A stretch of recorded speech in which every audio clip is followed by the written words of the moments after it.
మంది సోషల్ మీడియాలో కావచ్చు, ఇంకో చోట కావచ్చు, రకరకాలుగా ట్రోలింగ్ చేస్తూ ఉన్నారు. వాళ్ళందరికీ నేను ఒకటే మాట చెప్తా ఉన్నా, ఎట్ సిర్ఫ్ ట్రైలర్ है, पिक्चर बाकी है. సో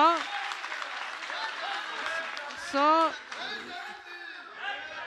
సో ఇప్పుడే ఇప్పుడే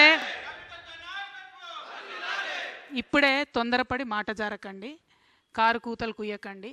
ఇప్పటికన్నా సరిదిద్దుకోండి. ఉద్యమకారులను పట్టించుకోలేదు. వాళ్ళ పక్షాన్ని నేను మాట్లాడితే ఎటువడతట్టు నా మీద మాట్లాడుతూ ఉన్నారు. మీరు పట్టించుకోకపోగా కాంగ్రెస్ ఇస్తానన్న వాగ్దానాలు నెరవేర్చడం కోసం నేను మాట్లాడితే ఉల్టా నా మీద మాట్లాడితే ఏమవుతుందంటే గిట్లనే అవుతుంది రిజల్ట్. కాబట్టి సరి చేసుకోండి, మీ పద్ధతులు సరి చేసుకోండి, ఆరోగ్యన్స్ తగ్గించుకోండి, ప్రజల మధ్యలో ఉండే ప్రయత్నం చేయండి.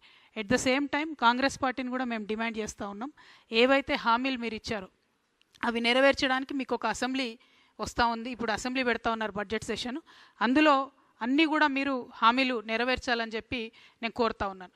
ఇంకొక విచిత్రమైన పరిస్థితిని మనం